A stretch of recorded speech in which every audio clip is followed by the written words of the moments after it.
ആ കുട്ടിയുടെ യഥാർത്ഥ പേരെന്താണ്? കൃഷ്ണ എന്ന് തന്നെയാണ് മാഡം. അവളും നിങ്ങളും തമ്മിലുള്ള ബന്ധം? കളരിക്കൽ തറവാട്ടിലെ അടുത്ത തലമുറയ്ക്ക് ജന്മം നൽകുന്നത് അതേ പെൺകുട്ടി തന്നെയായിരിക്കും. എറണാകുളത്ത് നിന്ന് രണ്ടുപേർ അന്വേഷിച്ചു വന്നെങ്കിൽ സംശയിക്കാനൊന്നുമില്ല.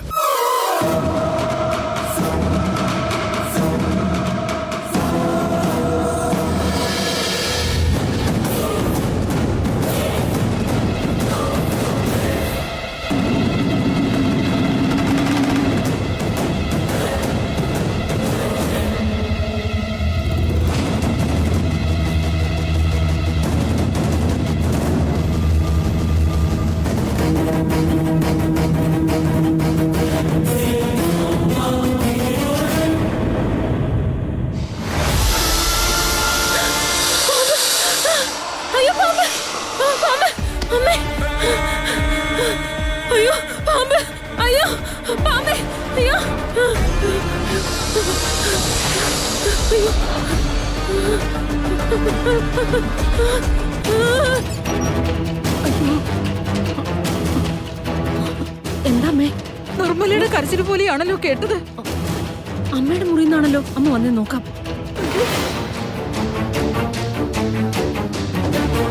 അയ്യോ അയ്യോ അമ്മേ, പാമ്പ്! എന്താ എന്താ എന്താ നിർമ്മലേ? പാമ്പ്! എന്താ? അതെ അമ്മേ, പാമ്പോ? പാമ്പ്! എവിടെ? അവിടെ അവിടെ എവിടെ എവിടെ?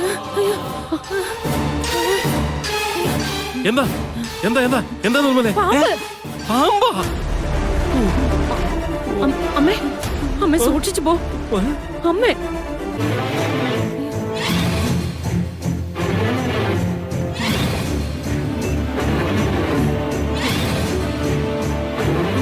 ഇതിനകത്തൊന്നും ഇല്ലല്ലോ. പിന്നെ എന്ത് കണ്ടു നീ പറയണേ? അല്ല, നിർമ്മല എന്തിനാ ഇപ്പൊ ഈ മുറിയിലേക്ക് വന്നത്?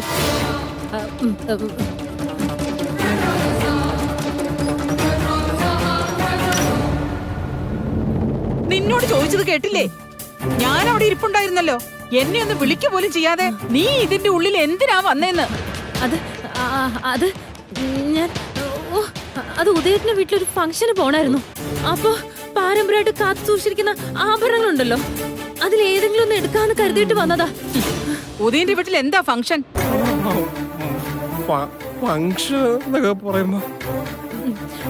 ഉദയത്തിന്റെ ചെറിയച്ഛന്റെ മോളുടെ കല്യാണ നിശ്ചയ കാര്യം പറഞ്ഞില്ലേ? ആ കാര്യം ഞാൻ പറഞ്ഞത്.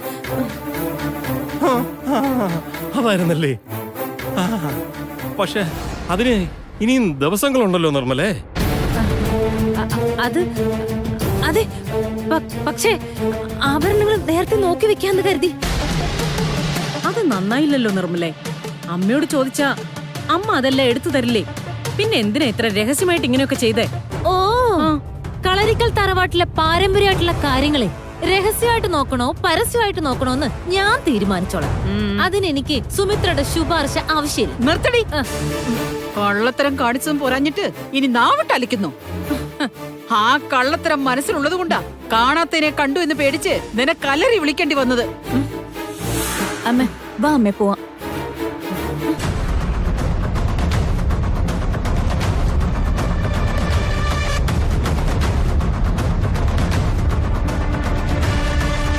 ആഭരണങ്ങൾ എടുക്കാൻ വേണ്ടി മാത്രമാണ് അവൾ വന്നതെന്ന് ഞാൻ വിശ്വസിക്കില്ല സുമിത്രേ. അതെനിക്കും തോന്നി. എന്താ അവളുടെ മനസ്സിലെന്ന് ദൈവത്തിന് മാത്രമേ അറിയൂ.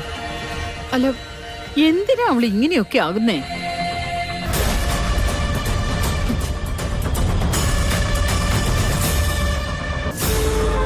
എനിക്ക് തോന്നിയതൊന്നുമല്ല, ശരിക്കും അതിനകത്ത് നാഗമുണ്ട്. നേരാമേ, ഈ അനുഭവം എനിക്കും ഉണ്ടായതല്ലേ. അന്ന് ഞാനും കണ്ടതല്ലേ നാഗത്തിനെ. നിങ്ങൾ എന്തൊക്കെ ഈ പറയുന്നത്?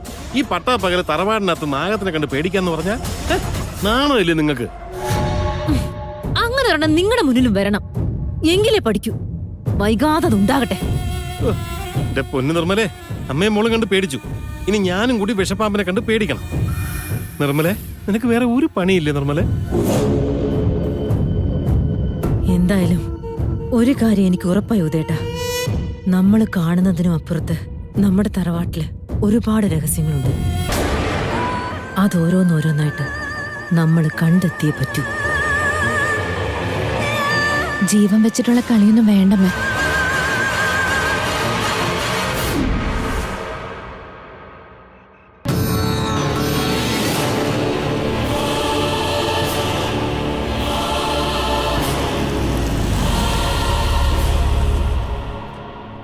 മാം, ഇത് അവരുടെ വീട്.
കുട്ടിയെ കാണണ്ടേ?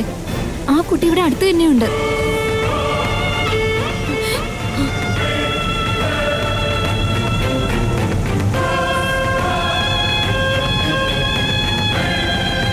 ഡ്രൈവർ, വണ്ടി എടുക്ക.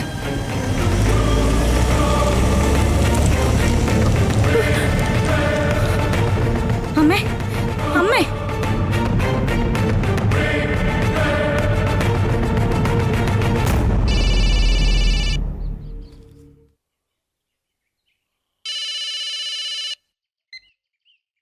പ്രകാശ, അളിയാ, അളിയൻ പറഞ്ഞ ആ പെണ്ണുപിള്ളയില്ലേ, ആ എറണാകുളത്തുള്ള സിത്താര മാഡം, അവരിവിടെ വന്നിരുന്നളിയാ, കൃഷ്ണയുടെ വീട്ടില്.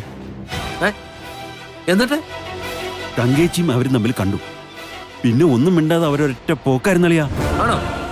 സംഗതി നിസാരമല്ലളിയാ. അവിടെ എത്തിയല്ലോ, അത് മതി. ആ, പിന്നെ ഒരു കാര്യം ചെയ്യും, അവിടുത്തെ കാര്യങ്ങളൊക്കെ ഒന്ന് ശ്രദ്ധിച്ചോണേ. അത് ഞാൻ ഏറ്റു. ഞാൻ ഇനി ഇവിടുന്ന് മാറാൻ പോകുന്നില്ലളിയാ. ശരി.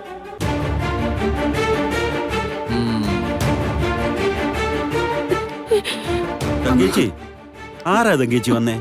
എറണാകുളത്ത് നിന്ന് വന്നെന്നാ പറഞ്ഞേ. എന്തേലും പ്രശ്നമുണ്ടോ? അമ്മേ, നിക്കമ്മേ. ഇത് സംഗതി പ്രശ്നമാണ്.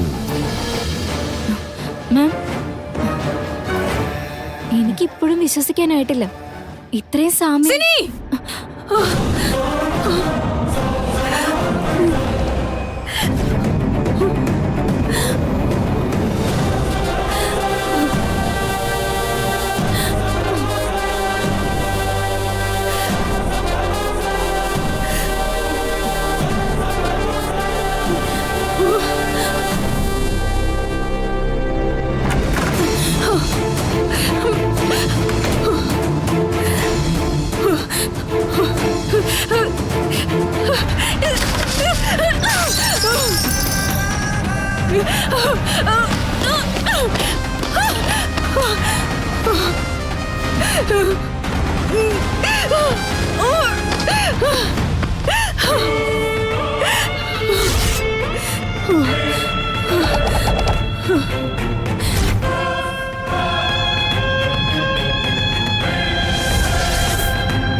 മോളെ അമ്മേ, കൃഷ്ണ എവിടെ?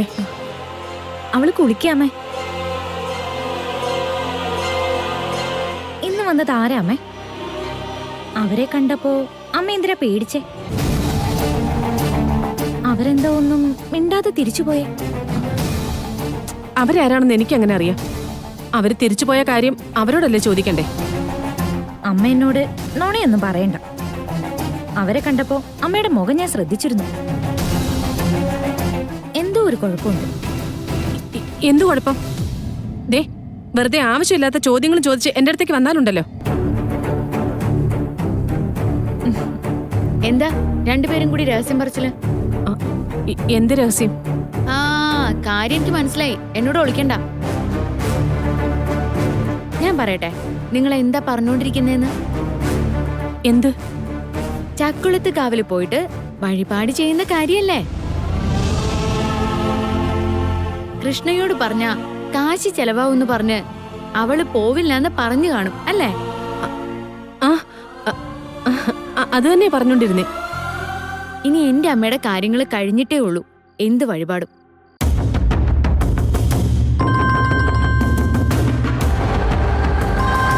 ഞാൻ ഇപ്പൊ വരാട്ടോ.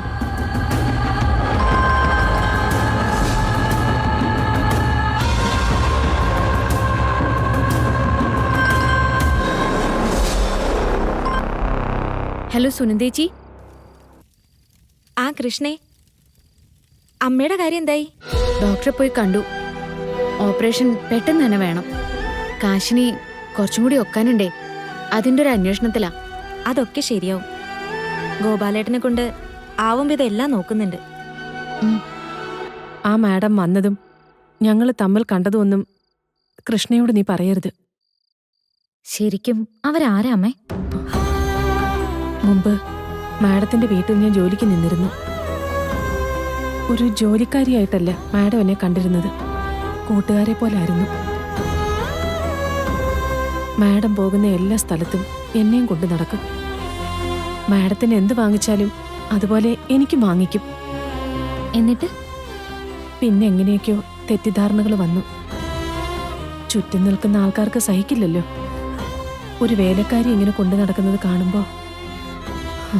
ആ തെറ്റിദ്ധാരണകളൊക്കെ കൂടി തമ്മിൽ പിരിയേണ്ടിയും വന്നു.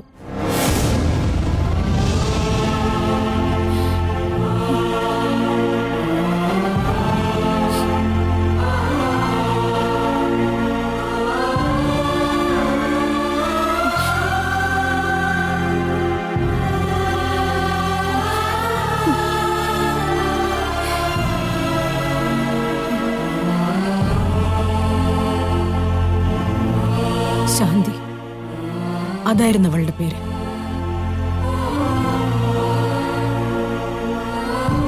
ഒരു ജോലിക്കാരിയെ സ്വന്തം കൂടപ്പറപ്പിനെ പോലും ഞാൻ കൊണ്ടു നടക്കുന്ന കണ്ടിട്ട് എന്റെ ബന്ധുക്കൾക്ക് പോലും അസൂയായിരുന്നു. ചിലരെങ്കിലും പറഞ്ഞു, എങ്ങനെയൊക്കെ കൊണ്ടു നടന്നാലും അവള് നിന്നെ ചതിക്കുമെന്ന്. ഞാൻ കേട്ടില്ല. ഓരോ വിമർശനങ്ങളും പുറത്തുനിന്ന് വരുമ്പോഴും എനിക്ക് അവളോടുള്ള സ്നേഹത്തിന്റെ ആഴം കൂടുമായിരുന്നു. പക്ഷേ അവർ പറഞ്ഞത് തന്നെയായിരുന്നു സത്യം. പതിയെ പതിയെ ഞാനറിയാതെ അവൾ എന്റെ ഭർത്താവിനോടടുത്തു. എന്നെ ഒരു വിഡ്ഢിയാക്കി നടുവിൽ നിർത്തി അവർ പ്രണയിച്ചു എന്ന് തന്നെ പറയാം. അല്ല, അമ്മയ്ക്ക് എപ്പോഴെങ്കിലും മേഡത്തെ പോയി കണ്ട് മേഡമായുള്ള തെറ്റിദ്ധാരണ തിരുത്താമായിരുന്നില്ലേ? ഞാനതിന് ശ്രമിച്ചില്ല. അപ്പോഴേക്കും കൃഷ്ണയെ വളർത്താനുള്ള ഓട്ടമായിരുന്നില്ലേ. ഇതിപ്പോ എന്താണാവോ കാലങ്ങൾക്ക് ശേഷമുള്ളൊരു തിരിച്ചുവരവ്? എനിക്കറിയത്തില്ല. എന്തായാലും അമ്മയെ പ്രതീക്ഷ വന്നതല്ല. അങ്ങനെയായിരുന്നെങ്കിൽ കണ്ടിട്ട് പെട്ടെന്ന് തിരിച്ചു പോവില്ലല്ലോ. അറിഞ്ഞൂടെ. ഓരോരുത്തർ തിരക്കി എത്തുമ്പോ ഉള്ളില് പേടിയെ. കൃഷ്ണമോൾ ഇതറിഞ്ഞ അവള് പേടിക്കും. അവൾക്ക് ഇപ്പൊ തന്നെ ഒരുപാട് പ്രാരാബ്ധങ്ങളുണ്ട്. അതുകൊണ്ടാ പറയരുതെന്ന് പറഞ്ഞ്. ഞാൻ പറയുന്നില്ല അമ്മേ. ഞാൻ ഗർഭിണിയായിരിക്കുമ്പോഴാണ് അവരുടെ ബന്ധം ഞാൻ തിരിച്ചറിഞ്ഞത്. ശാന്തിയെ ഞാൻ ആ നിമിഷം പറഞ്ഞു വിട്ടു. അതിന്റെ പേരിൽ ഞാനും ശ്രീനിവാസും തമ്മിൽ തർക്കമായി. ഞാനും അയാളും തമ്മിലുള്ള ബന്ധം എന്നേക്കുമായിട്ട് അവസാനിച്ചു. അതോടെ അവര് രണ്ടുപേരും എന്റെ ശത്രുക്കളായി. ശ്രീനിവാസും ശാന്തിയും തമ്മിലുണ്ടായിരുന്ന ബന്ധത്തിന്റെ ഏറ്റവും വലിയ തെളിവാണ് ഗാഥയുടെ അതേ രൂപത്തിലുള്ള അവളുടെ മകൾ കൃഷ്ണ. ജീവിതത്തിൽ ഒരിക്കലും ഇനി ഒരിക്കലും കാണരുതെന്ന് ഞാൻ ആഗ്രഹിച്ച മുഖമാണ് ശാന്തിയുടേത്. ശാന്തിയല്ലല്ലോ, ഇപ്പൊ തങ്കമല്ലേ. എന്റെ മനസ്സില് ദൈവത്തെ പോലായിരുന്നു. ഒപ്പം നടക്കുമെങ്കിലും മനസ്സുകൊണ്ട് കൈകൂപ്പി തൊഴുവായിരുന്നു ഞാൻ. ഈ ലോകത്ത് വേറെ ഒരാളും ഒരു ജോലിക്കാരിക്ക് ഇത്രയും സ്വാതന്ത്ര്യം കൊടുത്തിട്ടുണ്ടാവില്ല, കൂടെ കൊണ്ടു നടന്നിട്ടുണ്ടാവില്ല. എന്നിട്ടും അമ്മേ, നല്ലതൊന്നും ഒരു കാലത്തും എനിക്ക് വിധിച്ചിട്ടില്ല, വാഴില്ല.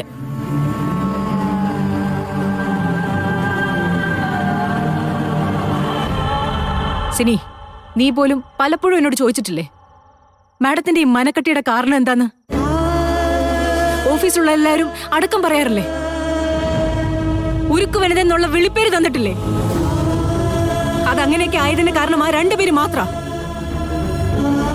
പിന്നെ എനിക്ക് വാശിയായിരുന്നു, അച്ഛനില്ലാത്ത കുറവറിയാതെ എന്റെ മകളെ വളർത്തണമെന്ന്, അവക്ക് വേണ്ടി ഈ ലോകം മുഴുവൻ വെട്ടിപ്പിടിക്കണമെന്ന്. അതിൽ ഞാൻ വിജയിച്ചു. പക്ഷേ ഇപ്പോഴും അവൾ എന്നെ വേട്ടയാടുന്നു. ശാന്തി എന്ന തങ്കം.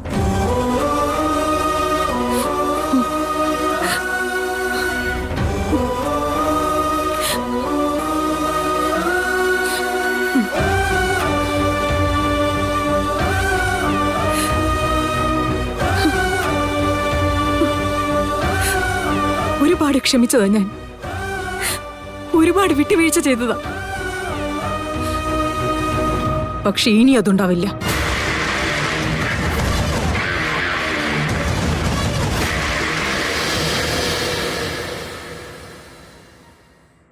സുനന്ദേ, കൃഷ്ണയ്ക്ക് സത്യത്തിൽ ആരുടെ ഛായ ഉള്ളത്? തങ്കയുടെ ആണോ അതോ സിത്താര മാഡത്തിന്റെയോ? അങ്ങനെ പറഞ്ഞാല് അവരുടെ രണ്ടാളുടെ രൂപമല്ലെന്നാ എനിക്ക് തോന്നുന്നേ. കൃഷ്ണയ്ക്ക് വേറെ ഒരു പ്രകൃതമല്ലേ? ആരുടെയെങ്കിലും ഒരാളുടെ മുഖഛായ ഉണ്ടായിരുന്നെങ്കിൽ നമുക്ക് ഉറപ്പിക്കാമായിരുന്നു. ഇതിപ്പോ ആകെ കൺഫ്യൂഷനാണ്. അല്ല, സാധാരണ കഥകളൊക്കെ വെച്ച് നോക്കുമ്പോ തങ്ക 2 കുട്ടികളെ പ്രസവിച്ച് കാണും. സിത്താര മേഡത്തിന് കുട്ടികൾ ഉണ്ടായിട്ടുണ്ടാവില്ല.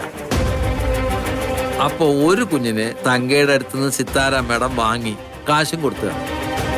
ഒന്ന് മിണ്ടാതിരിക്കൊന്നു. അങ്ങനെ കാശ് കിട്ടിയിരുന്നെങ്കിലേ തങ്കേച്ചി ആ കാശ് എന്ത് ചെയ്തു?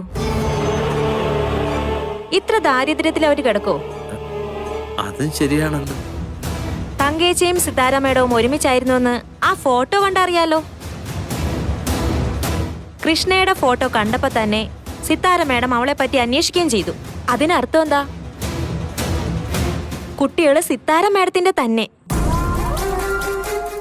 തങ്കേച്ചി ഒരു കൊച്ചിനെടുത്ത് എവിടേക്കെങ്കിലും പോയിട്ടുണ്ടാവും. അങ്ങനെ വേണമെങ്കിലും ആലോചിക്കാം. പക്ഷേ സിത്താര മേഡത്തിന്റെ സ്വഭാവം അനുസരിച്ച് അങ്ങനെ എന്തെങ്കിലും സംഭവിച്ചിരുന്നെങ്കിൽ തങ്ക ഇവിടെ ഉണ്ടെന്ന് അറിഞ്ഞ നിമിഷം തങ്ക അവർ കൊല്ലില്ലേ? അത് ചെയ്തില്ലല്ലോ. ഹോ, എന്റെ ഗോപാലേട്ടാ, ആലോചിച്ചിട്ട് എന്നെ തലക്ക് ഭ്രാന്ത് പിടിക്കുന്നു. നമ്മുടെ ഉറക്കം കളഞ്ഞിട്ട് അവരിപ്പോ സുഖമായിട്ടിടന്ന് ഉറങ്ങായിരിക്കും. അവരാരും ഉറങ്ങുന്നുണ്ടാവില്ല. എന്തായാലും സിത്താര മേഡം പേടിക്കുന്നുണ്ട്. തങ്കയെ പേടിക്കണം. നമുക്കിതിനിടയിലുള്ള ഏക ലക്ഷ്യം തങ്കയുടെ ഓപ്പറേഷനുള്ള കാശ് സിത്താര മേഡത്തിന്റെ വാങ്ങുക എന്നുള്ളതാണ്. ഗോപാലേട്ടൻ ഈ കഴുത്തിന് മീതെ തലവെച്ച് നടക്കണമെന്ന് ഒരാഗ്രഹമില്ലേ? അവര് തമ്മിലുള്ള ദേഷ്യം മുഴുവൻ അവസാനമായി ഗോപാലേട്ടനോടാ തീർക്കാം. എന്തായാലും ഇത്രയും ദൂരം നമ്മൾ അതിന്റെ പിന്നാലെ നടന്നില്ലേ, ഇനി അതിന്റെ നെറുകയിലെത്തിട്ട് ഞാൻ അടങ്ങും. തങ്കേച്ചി എന്തായാലും ജീവിക്കണം. ജീവിച്ചിരുന്നാലല്ലേ തർക്കവും ബഹളമൊക്കെ. ഈശ്വരൻ എല്ലാം വേർതിരിച്ച് കാണിച്ചു തരട്ടെ.